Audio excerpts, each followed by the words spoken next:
الله لا حول ولا قوة إلا بالله العلي العظيم. أعوذ بالله من الشيطان الرجيم. بسم الله الرحمن الرحيم.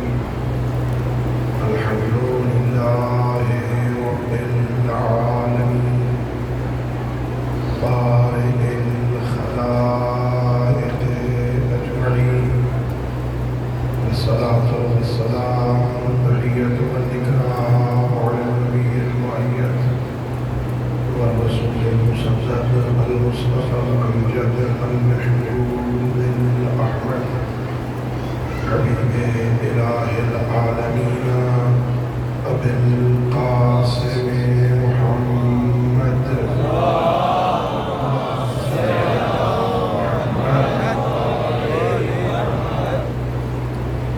وعلى أهل بيته الطيبين الطاهرين المعصومين الغر الميامين الذين قال الله تعالى في شأنهم إنما يريد الله ليذهب عنكم الرجس أهل البيت ويطهركم تطهيرا.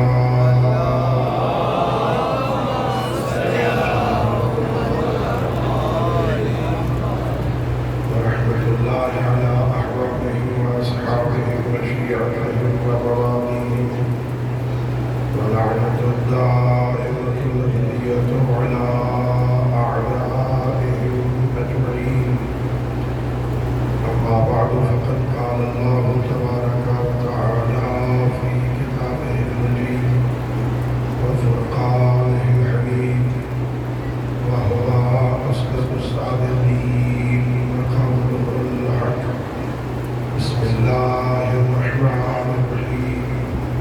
ولو اتبع الحق أهواءهم لفسدت السماوات والأرض ومن فيهن. صلوات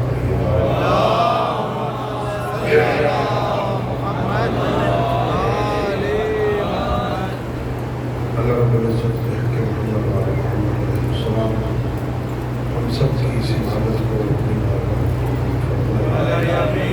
خالق کی لم یزل اللہ تعالیٰ کے علم اہل بیت علیہ السلام اس مجلس کو، اس ذکر کو، اس عزاداری کو، اس موعظہ کو ہماری ہم سب کے مضمون تمام شہدائے ملت اور بالاخص ازوال اس کا اہتمام و انعقاد کرنے میں اپنا کردار ادا کرنے والے مومنین کے مرحومین کی بخشش کا ذریعہ قرار دے.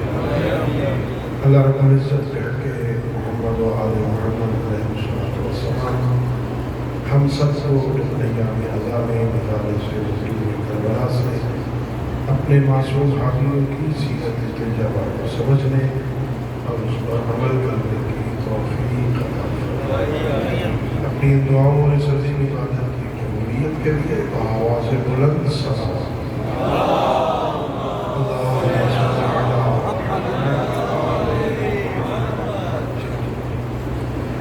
میرے محترم معزز اور ساتھی، ارشاد پروردگار ہے اگر حق باطل کی اتباع کر لیتا یہ زمین و آسمان تباہ ہو جاتے. نہ زمین رہتی، نہ آسمان، نہ زمین و آسمان کے درمیان مخلوق رہتی. یہ کائنات اپنے محور پہ قائم ہے. یہ دلیل ہے اس بات کی کہ آج تک حق نے باطل کی اتباع نہیں کی. اللہ نے ہم پر احسان کیا. اللہ نے ہمیں عظیم رہنما عطا فرمائے جو اس دنیا میں حق کی شناخت کا ذریعہ ہے. اتنے عظیم پیشوا جن کے لیے سید الانبیاء دعا کرے میرا اللہ حق کو ادھر پھیر دے جدھر علی پھیر جائے. ہمیں حکم ہے ہم حق کے پیچھے چلے اور حق امیر المومنین کے پیچھے چلتا ہے. حق اور باطل کے درمیان خط امتیاز کا نام علی ابن ابی طالب ہے۔ اللہ رب العزت نے ہمیں عظیم بے عیب معصوم رہبر عطا فرمائے، اور یہ بہت بڑا اعزاز ہوتا ہے عزیزو، انسان کو ایسا رہنما مل جائے، ایسا پیشوا مل جائے، ایسا راہبر مل جائے جس کے کردار میں کہیں نقص نہ ہو، اطمینان قلب کے ساتھ، سکون قلب کے ساتھ ایسے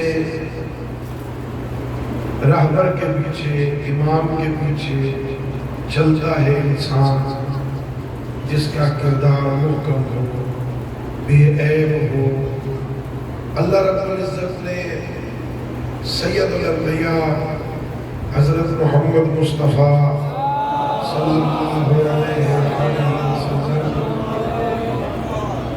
کی زبان اقدس سے ہمیں ایسے پیشواؤں کا تعارف کروایا جو اتنے قابل اعتماد ہیں سید الانبیاء کے، کہ پیغمبر فرمائے انی تارک فیکم الثقلین کتاب اللہ و عترتی اہل بیتی، میں تمہارے درمیان دو قرار قدر بھاری چیزیں چھوڑ کے جا رہا ہوں، ایک اللہ کا کلام ہے، ایک میرے عترت اہل بیت ہے، لیکن دونوں کی عظمت یہ ہے، دونوں کا مقام یہ ہے، ان تمسکتم بہما لن تضلوا بعدی، اگر میرے بعد قرآن اور اہل بیت کے دامن سے متمسک رہے، میں ضمانت دیتا ہوں گمراہ نہیں ہوگے۔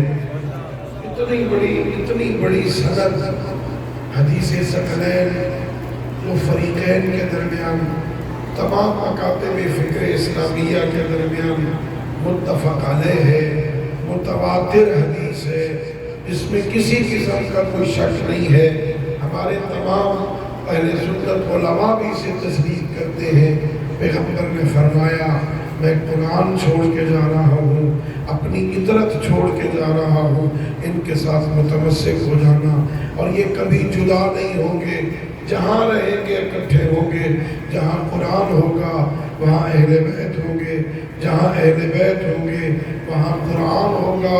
اور اپنی گفتگو کو جاری رکھتے ہوئے پیغمبر نے فرمایا یاد رکھنا ان سے آگے نہ بڑھنا، ہلاک ہو جاؤ گے، انہیں پڑھانے کی کوشش نہ کرنا، انہیں اللہ نے علم دے کے بھیجا ہے، کہیں تم انہیں پڑھانے کے چکر میں نہ ہونا۔ اللہ رب العزت نے ہم پر یہ احسان کیا ہے۔ اور دوستو دیکھیے، دنیا میں ہر صاحب عقل پوری کوشش کرتا ہے کہ اس معاشرے میں عزت اور آبرو کے ساتھ زندگی گزارے، اپنی پوری توانائیاں، اپنی پوری صلاحیتیں اس پہ صرف کرتا ہے کہ اس معاشرے میں عزت کے ساتھ زندگی گزرے۔ عزت چاہتا ہے چاہے دیہاتوں کا رہنے والا ہو، شہروں میں زندگی بسر کرتا ہو، پڑھا لکھا ہو یا ان پڑھ ہو، ہدف یہی ہوتا ہے کہ زندگی عزت کے ساتھ گزر جائے۔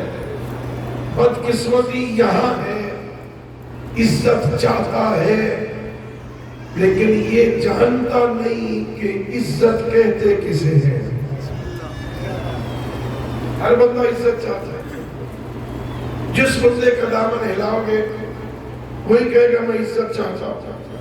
سارا دن محنت کرتا ہے، سارا دن منڈی میں مزدوریاں کرتا ہے، سارا دن سڑک پہ خدمت کرتا ہے، اپنی دکان پہ بیٹھتا ہے، اپنے دفتر میں ہوتا ہے، اپنی فیکٹری میں ہوتا ہے، اپنے مدرسہ میں ہوتا ہے، عزت چاہتا ہے کہ میری زندگی عزت سے گزر جائے۔ عزت کہتے کسے ہیں؟ ہمارے اس معاشرے میں بدقسمتی سے دولت کو عزت کا معیار سمجھا ہے۔ جس کے پاس پیسے دے رہے بڑی عزت والا ہے، فیکٹری ہے، کارخانہ ہے، گاڑیاں ہیں، نوکر ہیں، کوٹھیاں ہیں، یہ بڑی عزت والا ہے دوستو. حق یہ ہے، سچ یہ ہے، دولت عزت کا معیار نہیں. دولت سے عزت نہیں ملتی. دولت سے عزت ملتی ہوتی نا تو فرعون عزت والا ہوتا، نمرود عزت والا ہوتا، شداد عزت والا ہوتا، ابو جہل و ابو لہب عزت والے ہوتے. تاریخ ہمیں یہ بتاتی ہے دولت عزت کا معیار نہیں ہے. امیر المومنین علی ابن ابی طالب علیہ السلام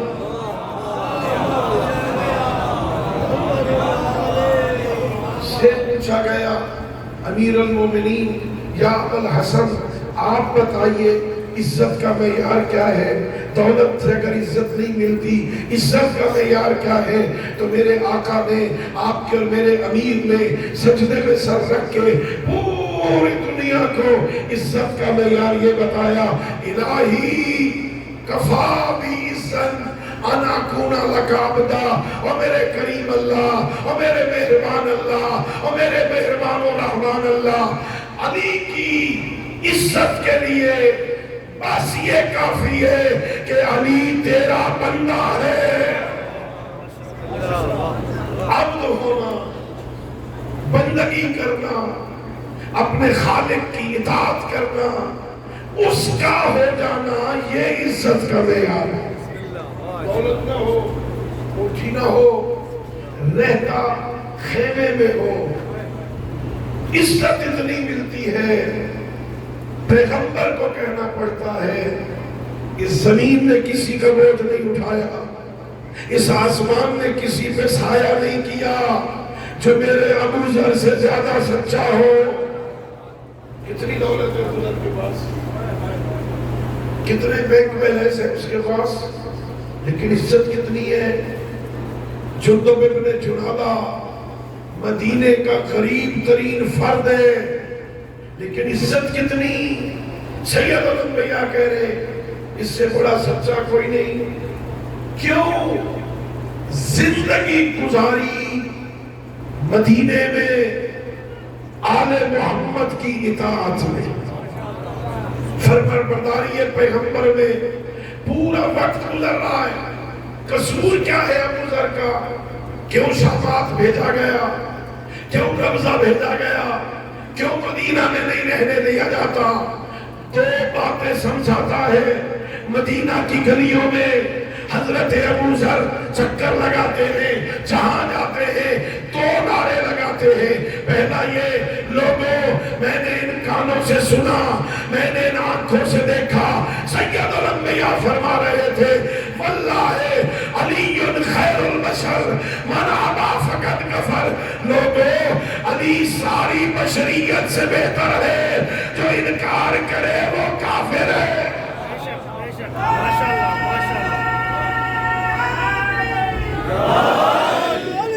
علی خیر البشر، یہ قصور تھا اس کا. اور دوسرا نعرہ لگاتے تھے، میں نے پیغمبر سے سنا ادبوا اولادکم بحب علی ابن ابی طالب. حضرت ابو ذر مدینہ کی گلیوں میں کہتے تھے، لوگوں سید الانبیاء فرماتے تھے، پیغمبر اکرام اسلام نے فرمایا اپنی اولاد کو علی کی محبت کے ادب سکھاؤ. اپنی اولاد کے دل میں، اپنی اولاد کے قلب میں، اپنے اولاد کی فکر میں آل محمد کی محبت کے جام کھول کھول کے پلاؤ.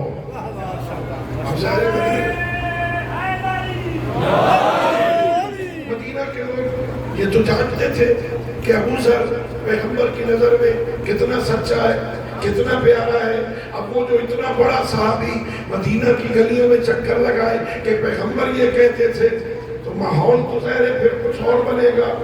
یہاں رہنے کے قابل نہیں ہے، نکال دو اس کو یہاں سے. اس طرح اطاعت کرتا تھا، اس طرح محبت اہل بیت، اس طرح اطاعت اہل بیت، اس طرح محبت علی ابن ابی طالب اس کے اندر اتری ہوئی تھی. ایک قدم بھی کہیں علی سے جدا نہیں رکھتا تھا. دیکھتا تھا مولا کی مرضی کس میں. اللہ اکبر۔ ایک دفعہ خیمے میں بیٹھے تھے، پورا خیمہ لگایا ہوا اپنی زندگی، ایک شخص آیا اشرفیوں کی تھیلی میں، یہ لے لیں، اشرفیاں سونے کی ہوتی تھی، سونے کی تھیلی بھری ہوئی، یہ لے لیں۔ کس نے دیے؟ بادشاہ سلامت۔ یہ اپنے مال سے دیے یا بیت المال سے دیے؟ کہ بیت المال سے دیے۔ یہ ہے ابو ذر، فرماتے علی کے ہوتے ہوئے اسے کس نے اختیار دیا ہے بیت المال میں تصرف کرے؟ علی کا حق ہے، یہ کو تصرف کرے، مجھے نہیں چاہیے ناجائز تصرف، واپس دیں گے۔ پھر ایک اور تھیلی بھیجی، یہ لے لو۔ یہ کس نے بھیجی ہے؟ بادشاہ سلامت۔ کیوں بھیجی ہے؟ اپنے مال سے یا بیت المال سے؟ کہ اب اپنے مال سے بھیجی۔ یہ مجھے دے رہا ہے یا کسی اور کو بھی دے رہا ہے؟ کہ آپ کو دے رہا ہے؟ کہ مجھے کیوں دے رہا ہے؟ کہ تو فقیر ہے نا، تیرے پاس ہے کچھ نہیں نا، تجھے اس لیے دے رہا۔ یہ سننا تھا ابو ذر کہ مجھے وہ فقیر سمجھتا ہے۔ اٹھے، اپنی جھوپڑی سے ایک دسترخوان نکالا، اسے پھیلایا، اس میں 2 روٹیاں پڑی تھی۔ کہ سچ بتا، مجھ جیسا نحیف بدن بندہ یہ روٹیاں کتنے دن کھا سکتا ہے؟ کہ 2 دن تو کافی ہیں۔ کہ جا اپنے امیر سے کہہ دے، جسے ایک سانس کا یقین نہ ہو، اس کے پاس 2 دن کا کھانا ہو، وہ فقیر نہیں ہوتا۔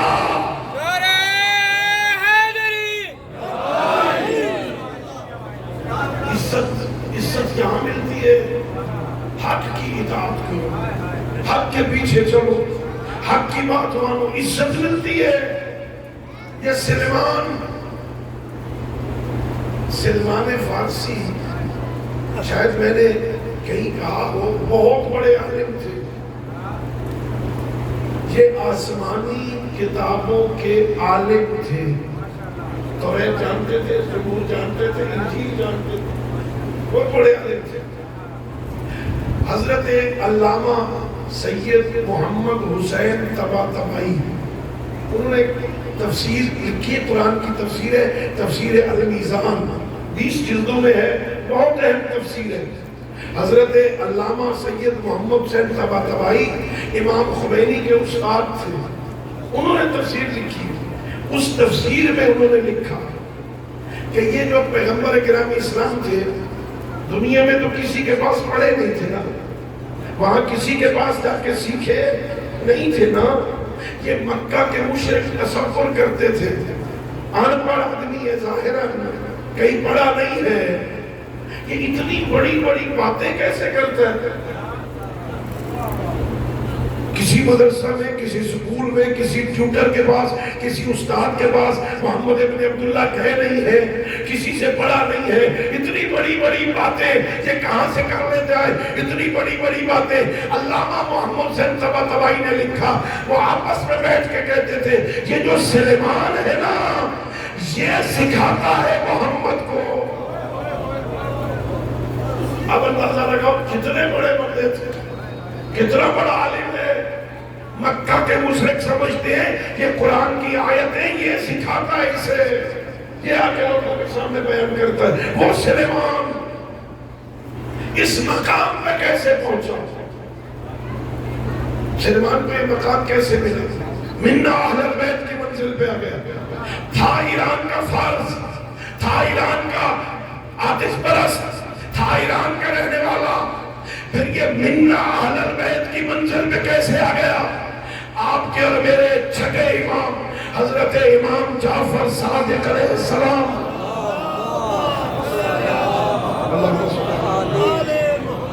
میرے امام سے کسی نے کہہ دیا فرزند رسول جب آپ کے پاس بیٹھتے ہیں آپ سلیمان کا ذکر کرتے ہیں، جب کئی بات ہوتی ہے آپ بات پھیر کے سلیمان پہ لے آتے ہیں، آپ سلیمان کا ذکر کرتے ہیں۔ اتنا زیادہ ذکر سلیمان کا کیوں؟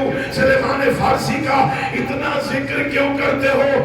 سننا، میرے چھٹے امام نے فرمایا میں سلیمان کا اس لیے زیادہ ذکر کرتا ہوں کہ اس کی خصوصیت یہ تھی کہ وہ اپنی خواہشوں پر علی کی خواہش کو مقدم رکھتا تھا۔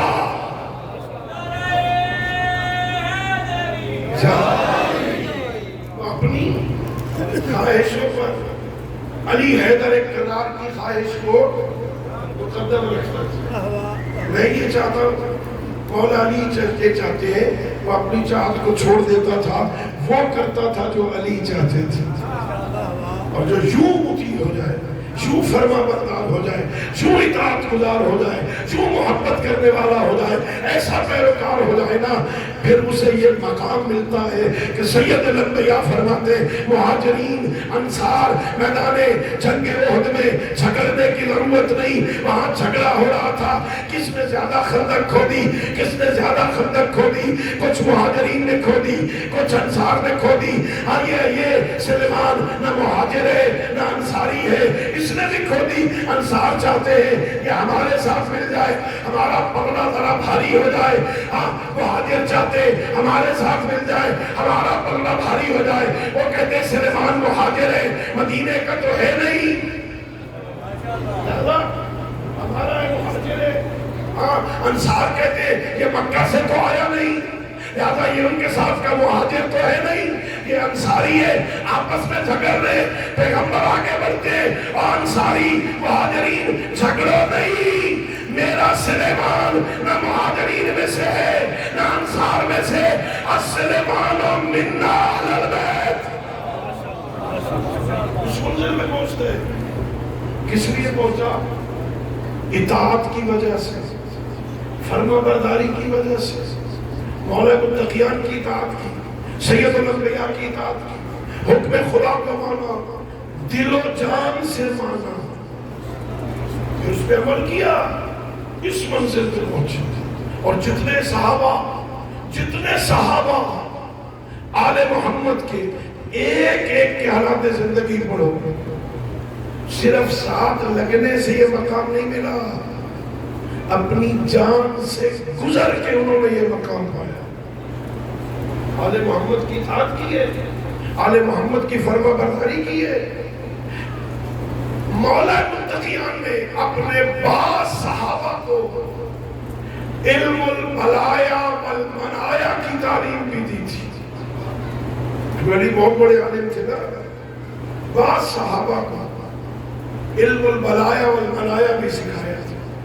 یہ علم وہ علم ہوتا ہے کہ یہ بندہ کسی کو دیکھ کر اس کے مستقبل کی خبر دے سکتا ہے کہ اس کے ساتھ ہونے والا کیا ہے، اور یہ ذہن بہت مشکل منزل ہوتی ہے۔ بندہ کسی کو دیکھ کے پہچان جائے کہ اس کے ساتھ ہونا کیا ہے، اس کے باوجود ثابت کرے اور اس راز کو اگلے نہیں، بہت مشکل ہوتا ہے۔ آپ صاحبان فہم ہیں، ہمارے ائمہ کا یہ بھی ایک بہت بڑا امتحان تھا۔ آپ کو اور مجھے نہیں پتا کہ یہ بندہ کون ہے، اس کے اندر کیا ہے، اس کی نیت کیا ہے، اس کے اعمال کیسے، اس کا مستقبل کیسا ہے، ہمیں نہیں پتا۔ ہم نہیں جانتے کسی بندے کے بارے میں، لیکن ائمہ کے بارے میں کیا خیال ہے؟ بولو، ائمہ جانتے؟ وہ حج پہ گئے تھے، حج پہ، اللہ آپ کو حج پہ لے جائے۔ جو گئے ہیں اللہ ان کی قبول فرمائے، جو نہیں گئے اللہ ان کے لیے اسباب مہیا فرمائے۔ میدان عرفات میں امام صادق علیہ السلام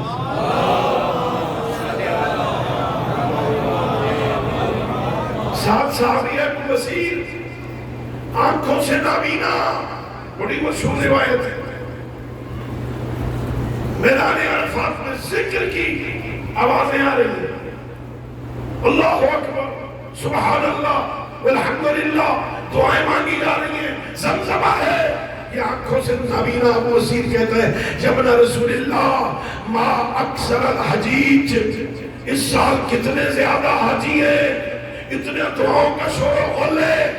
آپ کے اور میرے امام نے فرمایا نہیں ما اقل الحجیج و اکثر اللجیج، حاجی تھوڑے ہیں چیخنے والے زیادہ، شور مچانے والے زیادہ، حاجی بہت تھوڑے۔ پھر میرے آقا نے کہا ابو بصیر دیکھنا چاہتے ہو تمہیں دکھا دوں کہ اپنا رسول اللہ عطا ہو۔ میرے آقا نے دست امامت اس کی آنکھوں پہ پھیرا، بصیر تو پہلے بھی تھا، بصارت بھی آ گئی، اپنی آنکھوں سے دیکھنے لگا، کوئی کسی جانور کی شکل میں، کوئی کسی جانور کی شکل میں، کوئی کسی جانور کی شکل میں، کہیں کہیں حاجی نظر آتے۔ کہتا ہے مولا آپ نے ٹھیک فرمایا تھا، حاجی تو بہت تھوڑے ہیں، یہ تو بہت سارے جانوروں کی شکل میں ہے۔ یہاں میرے امام نے کہا ابو بصیر اسی حالت میں رہنا چاہتے ہو؟ کہ مولا نہیں، یہ میرے بس میں نہیں ہے۔ کسی بندے کی حقیقت کا بھی پتہ چل جائے اور پھر بندہ اس کے ساتھ عام انسانوں جیسا سلوک کرے، یہ بہت مشکل ہے۔ مولا نے ہاتھ پھیرا، پھر بصارت ختم ہو گئی۔ یہ ابو بصیر کی بصارت ختم ہو گئی، اسے نہ پہلے پتا تھا، تھوڑی دیر پتا چلا، پھر وہ سلسلہ ختم ہو گیا۔ لیکن میرے امام تو ایک ایک بندے کو جانتے ہیں نا، یہ کیسا ہے، یہ کیسا ہے، یہ کیسا ہے۔ محمد عربی صلی اللہ علیہ وسلم جانتے تھے نا مکہ والے کیسے ہیں، مدینے والے کیسے ہیں، فلاں بندہ کیسا ہے۔ کتنا بڑا امتحان تھا، جس کی حقیقت کو جانتے ہو پھر اسے بتائے بغیر حسن سلوک کرے، مشکل ہے۔ ہماری ذمہ داری اطاعت کرنا، فرما برداری کرنا، اپنے پیشواؤں کی اطاعت کرو، عزت ملے گی۔ ان العزت للہ ولرسولہ وللمؤمنین، اللہ کہہ رہا ہے قرآن مجید میں عزت اللہ کے لیے ہے، عزت اللہ کے رسول کے لیے ہے، عزت مومنین کے لیے ہے۔ مومن بنو، مومن ہو جاؤ، عزت ملے گی۔ ایمان لے آؤ، عزت ملے گی۔ ایمان لانے کا معنی، ایمان کا تعلق زبان سے نہیں ہوتا۔ اتنے بڑے مجمع سے میں پوچھوں آپ فلاں عزیز ذرا بتاؤ اللہ کو مانتے ہو، تو کیا کہے گا؟ آپ تھوڑا بولنا، کیا اللہ کو مانتے ہو؟ یہ 2 کلو کا سارے گا، جی بات کافی ہے۔ اگر ایک طالب علم کو پوچھ لے اللہ کو مانتے ہو، ہم سارے لاتے جی مانتے ہیں، ایمان ثابت ہو جائے گا؟ صرف زبان سے کہہ دینا میں مانتا ہوں کافی ہے؟ کیا مطلب ہے اللہ کو ماننے کا؟ اللہ پر ایمان رکھنے کا مطلب کیا ہے؟ حقیقت ایمان کیا ہے؟ کیسے پتا چلے یہ پکا مومن ہے؟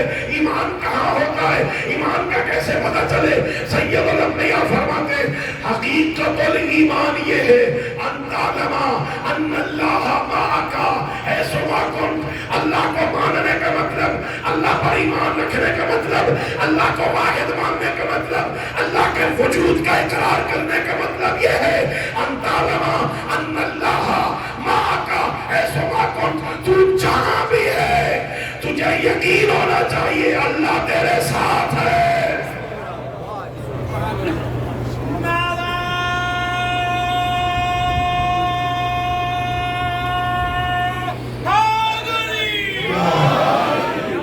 جہاں بھی ہو، گھر میں بیٹھے ہو، گلی میں ہو، بازار میں ہو، چوک میں ہو، محفل میں ہو، پارک میں ہو، یا واٹس ایپ پہ ہو، فیس بک پہ ہو، یہ نہ سمجھو میں اکیلا ہوں، اللہ تیرے ساتھ ہے۔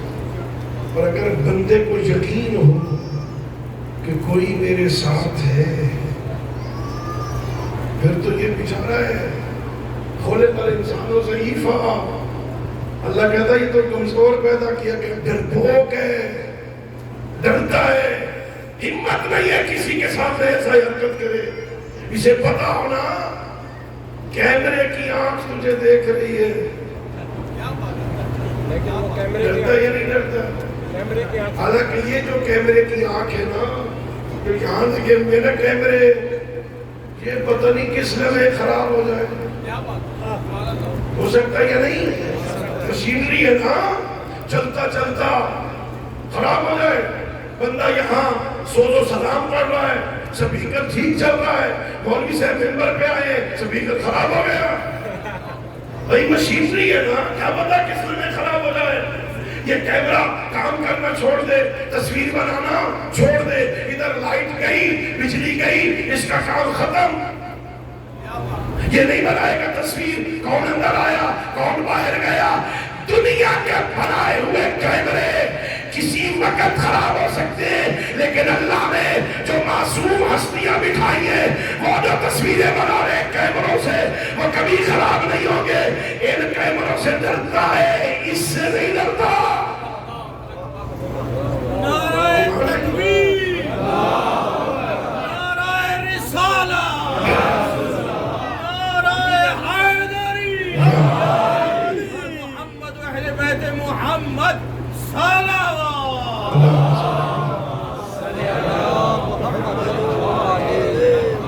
کمرے کو بند کر دیا، اندر سے کنڈی لگا، اکیلا ہے، کوئی دیکھ رہا ہے، اکیلا ہے نا، اندر سے کنڈی ہے، کوئی دیکھ رہا ہے۔ اب کیا دیکھتا ہے؟ یہ سمجھتا ہے مجھے کوئی نہیں دیکھ رہا، آزاد ہو جاتا ہے۔ اسی وجہ سے میرے سید الانبیاء سے کسی بندے نے سوال کیا تھا، یا رسول اللہ علمنی عملا، یا رسول اللہ مجھے کوئی ایسا عمل سکھاؤ میں وہ کام کروں، یحبنی اللہ، اللہ مجھ سے محبت کرے، کوئی عمل سکھا میں وہ کام کروں، اللہ مجھ سے محبت کرے۔ پیغمبر نے فرمایا ان اردت ان یحبک اللہ، جب تو چاہے اللہ تجھ سے محبت کرے تو اپنی تنہائیاں پاکیزہ بنا۔ جب اکیلا بیٹھا ہے نا تو بندوں میں بیٹھ کر تمہیں بھی اچھی اچھی باتیں کروں گا نا، ممبر میں بیٹھا دو 2 گھنٹے بڑی اچھی اچھی باتیں کروں گا، لوگوں میں بیٹھ کے تسبیح خوب گھماؤں گا میں، بندوں میں بیٹھ کے تسبیح گھمانا، بندوں کے سامنے اچھی اچھی باتیں کرنا، بندوں کے سامنے حاجی بن جانا، بندوں کے سامنے نیک باتیں کرنا، لوگوں کے سامنے باتیں کرنا، یہ کوئی معیار نہیں ہے۔ کمال بندگی یہ ہے اکیلا ہو، شیطان حملہ کر دے، دیکھنے والا کوئی نہ ہو، موقع گناہ کا پھر بھی مل جائے، موقع گناہ سے خدا کے خوف کی وجہ سے گناہ چھوڑ دے، یہ بندگی ہے۔ اور امیر المومنین فرما رہے ہیں الہی کفا بھی عزت نکون لک عبدا، میری عزت کے لیے کافی ہے میں تیرا بندہ ہوں۔ علی کہہ رہے ہیں میں تیرا بندہ ہوں، ہماری طرح نہیں کہتے علی، اے زبان کے اگلے حصے سے بولتے ہیں، ساری زبان بھی سانس نہیں دیتی، ہاں بس زبان سے کہہ دیا مولا ہم تیرے ہیں، اور زیارت نامہ پڑھا اور کہا جبنا رسول اللہ انی معنا انی معاکا معاکا معاکا لا معدوکا، میں تمہارے ساتھ ہوں، تمہارے ساتھ ہوں، تمہارے ساتھ ہوں، تمہارے دشمن کے ساتھ نہیں ہوں۔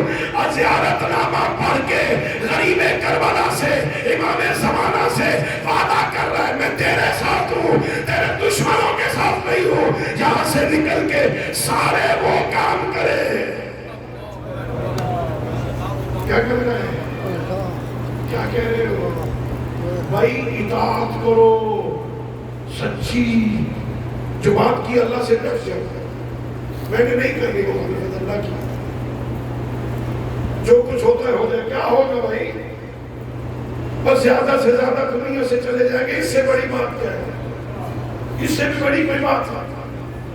ہاں دنیا سے چلے جائیں گے، لیکن اس طرح جاؤ گے پھر حسین تیرا استقبال کرنے آئے گا، علی حیدر کرار کی زیارت ہوگی، علی حیدر کرار تجھے خوش آمدید کہیں گے، روح کیسے قبض ہوگی؟ اگر ان کے ہو کے مرو گے، ان کی اطاعت کرو گے، ان کی فرما برداری کرو گے، صحیح علی کے شیعہ بنو گے۔ اللہ قرآن میں کہتا ہے ایسے لوگ الذین تتوفاہم الملائکۃ طیبین یقولون سلام علیکم ادخلوا الجنہ، ہے ایسے لوگ ملائکہ جن کی روح قبض کرتے ہیں نا، وہ آ کے پہلے سلام علیکم، جبرائیل پہلے اسرائیل پہلے سلام کرتا ہے، پھر کہتا ہے ادخلوا الجنہ، جنت میں داخل ہو، جنت کی بشارت دے کے پھر روح کو قبض کرتا ہے۔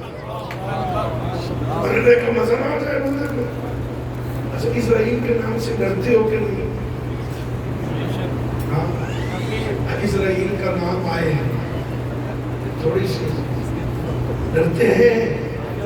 چلو افتخار بھائی، یہ پچھلے بھی ڈرتے ہیں اسرائیل کے نام سے، ڈرتے ہیں۔ اسرائیل جس کے نام سے ڈرتے ہیں، جس کا نام ہو بندے گھبرا جاتے ہیں۔ ہمارے علاقے میں دورہ ہے آج کل اسرائیل کا، روز ایک دو بندے لے کے جا رہے ہیں، ڈرتے ہیں نا۔ اگر وہ اسرائیل آ کے سلوٹ کرے، مرنے کا مزہ نہ آ جائے؟ اسرائیل آ کے کہے سلام علیکم، سر سلام، ادخلوا الجنہ، چلیے جنت تمہارا انتظار کر رہی ہے، چلیے جنت میں جنت کی بشارت دے رہا ہے۔ فرشتے سلام بھی کرے، جنت کی بشارت بھی دے، پھر روح کو قبض کرے۔ یہ ان لوگوں کے ساتھ کریں گے جو دنیا میں آل محمد کے فرما بردار ہیں۔ ان کی بات مانیے، ان کے پیچھے چلے، ان کی فرما برداری کیے۔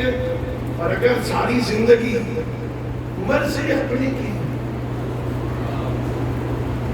بدنام علی کو کیا، مرضی اپنی، لباس اپنی مرضی، جیسا جی چاہا ویسا لباس پہنا، جیسا جی چاہا ویسا بیٹی کو لباس پہنایا۔ شاعر ہے یہ معاشرہ ہے، یہ کون سا زمانہ ہے بیٹی کو چادریں پہنا کے برقعے پہنا کے باہر نکالو؟ بھائی یہ کون سا زمانہ ہے؟ بیٹیوں کا لباس اپنی مرضی کا، بچوں کے سکول اپنی مرضی کے، کھانا تیرا اپنی مرضی کا، لباس تیرا اپنی مرضی کا، گھر سونا اٹھنا تیرا اپنی مرضی کا، سارے کاموں میں مرضی اپنی ہے۔ وہ علی ولی اللہ کہاں ہے؟ کہاں ہے؟ عزت چاہتے ہو نا، عزت، یہ جھوٹی عزت کے پیچھے نہ چلو، یہ جھوٹی عزت ہے، یہ سب کچھ یہاں رہ جانے والا ہے۔ ایک بندہ بتائے مجھے کوئی اتنے بڑے مجمع سے جنہوں نے کسی بندے کو لہد میں اترتے دیکھا ہو، اس کے ساتھ کوٹھی بھی اتر رہی ہو، کوٹھی بھی ساتھ جا رہی، بینک کی وہ کاپی چیک بک بھی ساتھ دفن ہو رہی ہے۔ کوئی بندہ دیکھا ہوا تو یہ تو سب کچھ یہاں رہ جانے والا ہے۔ یہ جس نے یہاں رہنا ہے اس کے پیچھے بھاگتا ہے، جس نے ساتھ جانا ہے اس کے لیے کوشش نہیں کرتے ہو؟ اس کے لیے کوشش کرو جو قبر میں بھی ساتھ، برزخ میں بھی ساتھ، حشر میں بھی ساتھ، پورے زرات میں ساتھ ہو، جنت کے دروازے پہ گئے تو علی کا شیعہ ہے، تو پہلے اندر جا، میں تیرے بعد آؤں گا۔ کون ہے وہ؟ اعمال صالحہ، نیک کام، اچھے کام، چھوٹ برے کام، اور جب اچھا کام کرنے کا موقع ملے، میں نے کہا کسی مجلس میں شاید موقع ملے نا چھوٹے سے چھوٹا کام کرنے، چھوٹی سی چھوٹی نیکی ترک نہ کیا کرو، کوئی چھوٹی نیکی ترک نہ کرو۔ اور جو میں تو آپ کے بارے میں نہیں کہتا، اپنے بارے میں تو قبلہ کعبہ ہونا، علامہ صاحب ہونا، اتنا بڑا ماما، اتنی بڑی باطبع پہنتا ہوں، اتنے بڑے ادارے کا میں ذمہ دار ہوں، میں یہ چھوٹی چھوٹی نیکی ہے، یہ تو پسروی صاحب کرے، یہ تو حاجی صاحب کرے، یہ تو وہ کرے، بھائی میں اتنا بڑا بندہ ہوں، میں یہ چھوٹی نیکیاں، میں تو کوئی بڑی نیکیاں کروں گا؟ نہیں نہیں نہیں نہیں، چھوٹی نیکی کا موقع ملے کر گزرو، شاید یہی قبول ہو جائے۔ اور سنو میرے معصوم امام فرماتے ہیں، جس بندے کی ساری زندگی میں نیکی قبول ہو گئی، ساری زندگی میں ایک نیکی قبول ہو گئی، میرے معصوم فرماتے ہیں اللہ اس پر جہنم کو حرام قرار دے دے۔ ایک نیکی تو ایسی کر دو نا جس کے بارے میں یقین ہو یہ قبول ہو جائے گی، کہیں بناوٹ، کہیں دکھاوا، کہیں ریاکاری، کہیں نانا، صرف خدا کے لیے۔ قبلہ تشریف فرما ہے علامہ مجلسی رحمت اللہ علیہ، سنی علماء لکھتے ہیں اگر فقہ جعفریہ کو فقہ مجلسی لکھا جائے تو بعید نہیں۔ اتنی محنت کی علامہ مجلسی، مکتب اہل بیت کی ترویج کہ اسے اگر فقہ جعفریہ کی بجائے فقہ مجلسی لکھا جائے تو بعید۔ ایک کتاب ہے بہار الانوار، ایک کتاب جس کی 110 جلدیں ہیں، بہار الانوار، نوروں کا سمندر، اہل بیت کے فضائل میں، آل محمد کے اقوال، آل محمد کی فضیلتیں، پورے مذہب کو توحید سے لے کے قیامت تک، باقی اعمال، افعال، سب کچھ اس کے اندر لکھا۔ ایک کتاب ہے، ایک کتاب ہے اردو میں، اس کا ترجمہ بھی ہو چکا ہے، اصل علامہ مجلسی رحمت اللہ علیہ کی اصل اس کا نام ہے حلیت المتقین، حلیت المتقین، متقین کی زینت، اردو میں ترجمہ ہو چکا ہے تعظیم آل محمد کے نام سے۔ کبھی اٹھا کے دیکھو نا اس کو، ایک ایک عمل کے بارے میں لکھا، یہ کرو گے کتنا ثواب ملے گا، یہ کرو گے کتنا ثواب ملے گا، یہ گناہ کرو گے تو یہ عذاب ملے گا، یہ پہلے چلنا چاہتے ہو نا پہلے قدم کون سا رکھنا ہے، گھر سے نکلنا ہے پہلے قدم باہر کون سا ہونا چاہیے، گھر پلٹ رہے ہو پہلا قدم کون سا ہونا چاہیے، گھر میں داخل ہو پہلا جملہ کیا کہنا ہے تمہیں۔ تہذیب آل محمد، علامہ مجلسی رحمۃ اللہ علیہ سینکڑوں کتابوں کے مصنف، بہت ساری مساجد کے بانی، بہت سارے امام بارگاہوں کے بانی، بہت سارے مدارس دینیہ کے بانی، ہزاروں طالب علموں کے استاد علامہ مجلسی فوت ہو گئے۔ قبر میں روٹین کا سوال، من ربوں کا، من نبیوں کا، من اماموں کا، ماں کتابوں کا، ماں قبلتوں کا، ماں دینوں کا، 6 سوال فوراً جواب دے دیے۔ اللہ رب ہے، محمد نبی ہے، علی سے لے کے مہدی تک امام ہے، قرآن کتاب ہے، کعبہ قبلہ ہے، دین اسلام میرا دین ہے، بس سارے کے سارے جواب پورے دے دیے۔ پاس ہو، اعلان ہو گیا نتیجے کا، مجلسی صاحب ہو پاس، آپ نے سارے سوالوں کا جواب دے دیا۔ اللہ صرف ایک سوال اضافی آپ سے پوچھنا چاہتا، بتاؤ زندگی میں میرے لیے کیا کام کیا؟ کس سے پوچھ رہے؟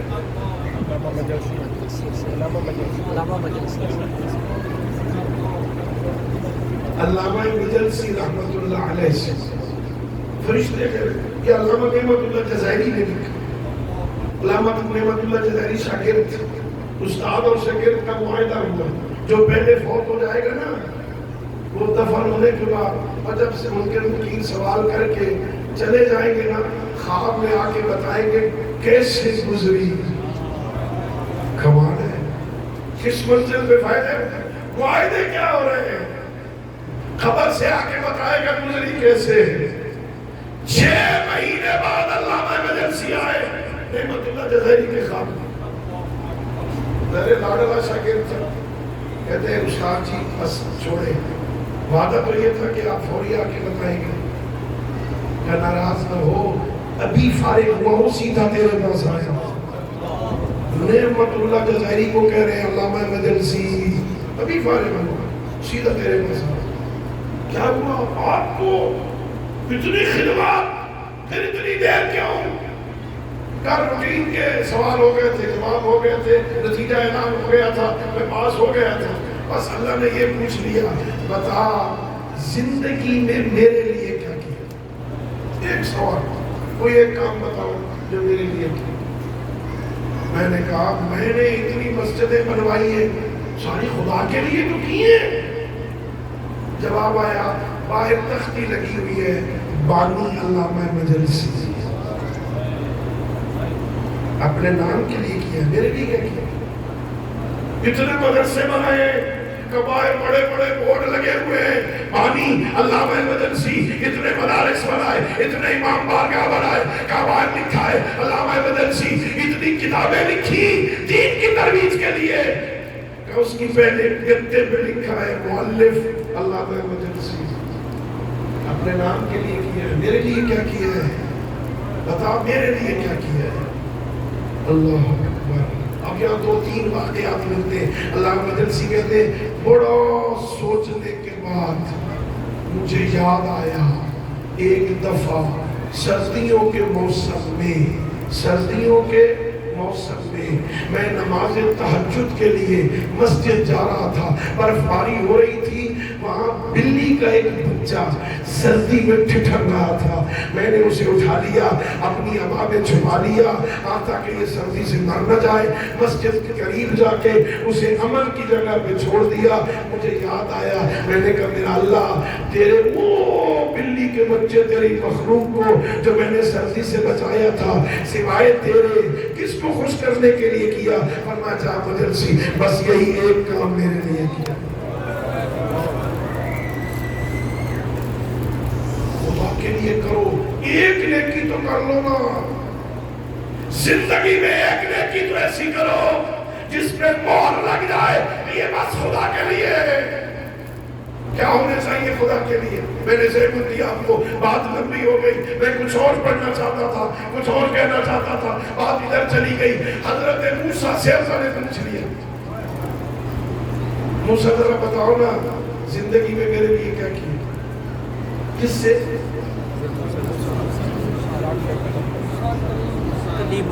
حضرت موسیٰ علیہ السلام اولو العزم پیغمبر صاحب شریعت رسول، موسیٰ بتاؤ نا زندگی میں میرے لیے کیا کیا؟ کہ پروردگار صلیت لکا، میں نے نمازیں پڑھی تیرے لیے تو پڑھی تھی، تو نماز پڑھ کے اپنا واجب ادا کیا ہے، میرے لیے کیا کیا؟ کہ پروردگار سوم تو لکا، یہ روزے میں نے تیرے لیے رکھے تھے نا، قربت اللہ کی نیت کرتے ہیں نا، میں نے روزے تیرے لیے تو رکھے تھے، ارشاد ہوا روزے رکھ کے اپنے لیے جہنم سے بچنے کے لیے ڈھال بنائی تھی، الصوم جنۃ لک من النار، یہ جہنم سے بچنے کی ڈھال ہے، اپنا دفاعی سامان بنایا ہے، میرے لیے کہہ کے کہ پروردگار تسبیح، میں نے تیری تسبیح پڑھی ہے، کہا تسبیح ہو درجات لک فی الجنہ، یہ تسبیح سبوح قدوس سبحان اللہ والحمدللہ ولا الہ الا اللہ اللہ اکبر، یہ جنت میں تیرے درجات بلند کرتی ہے، اپنے درجات بلند کیے، میرے لیے کیا کیا ہے؟ حضرت موسیٰ اولو العزم پیغمبر گھبرا گئے، نمازیں اپنے لیے، روزے اپنے لیے، تسبیح اپنے لیے، میرا اللہ تو بتا وہ کون سے کام ہیں جو تیرے لیے ہوتے ہیں؟ میرے آقا خالق کائنات نے کہا موسیٰ حل کسوتا عریانن، کسی غریب کو کپڑے دیے؟ حل سقیتا عطشانن، کسی پیاسے کو پانی پلایا؟ حل ربیتا یتیمن، کیا کسی یتیم کی سرپرستی کی؟ کسی بھوکے کو کھانا کھلایا؟ اگر زندگی میں بھوکے کو کھانا کھلا کے آئے گا، اگر پیاسے کو پانی پلا کے آئے گا، غریب کو کپڑے دے کے آئے گا، کسی یتیم کی سرپرستی کر کے آئے گا، موسیٰ میدان حشر میں اتنی جزا دوں گا پورا محشر پریشان ہوگا۔ موسیٰ نے کون سا کام کیا تھا؟ اللہ نے یہ اجر عطا کیا ہے۔ صرف نمازوں پہ، صرف روزوں پہ نہ رہو، محلے میں پوچھا جائے گا یتیم جو رہتا تھا کیا کیا اس کے ساتھ؟ کبھی عید کے موقع پر اس کے گھر بھی گئے تھے، اس کا خیال بھی کیا تھا؟ یتیم پروری دیکھنی ہونا تو کوئی حسین بن علی کو دیکھے،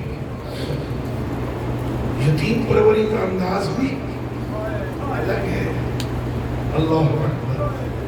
50 ہجری میں بھائی حسن کا شہادت ہو گئی، 50 ہجری میں امام حسن شہید ہو گئے. 4 مشہور اولادیں، 4 بیٹے چھوڑ کے گئے.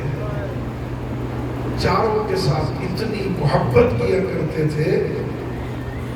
امام حسین علیہ السلام اتنا پیار کیا کرتے تھے، بابا کی کمی محسوس نہیں ہو رہی تھی.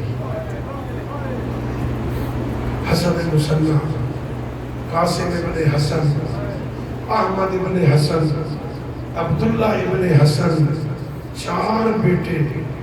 اور کیا کمال ہے، چاروں کربلا میں موجود تھے. یتیموں کو پالا تھا. کربلا کے سانحہ میں چاروں بیٹے امام حسن کے موجود تھے. چاروں نے جنگ کی ہے. حسن مصنع زخمی ہو گئے تھے. ننیحال قریب کسی علاقے میں رہتے تھے. وہ آگے زخمی کو اٹھا کے لے گئے. آنکھوں کا سر قلم نہیں ہونے دیا. علاج کروایا، وہ ٹھیک ہو گئے. حسن مصنع سے پھر نسل چلی. امام حسن علیہ السلام کی شادی ہوئی جناب فاطمہ کبریٰ سے، اور اس سے نسل چلی. باقی تینوں بیٹے کربلا میں شہید ہو گئے. عبداللہ ابن حسن، احمد ابن حسن، قاسم ابن حسن.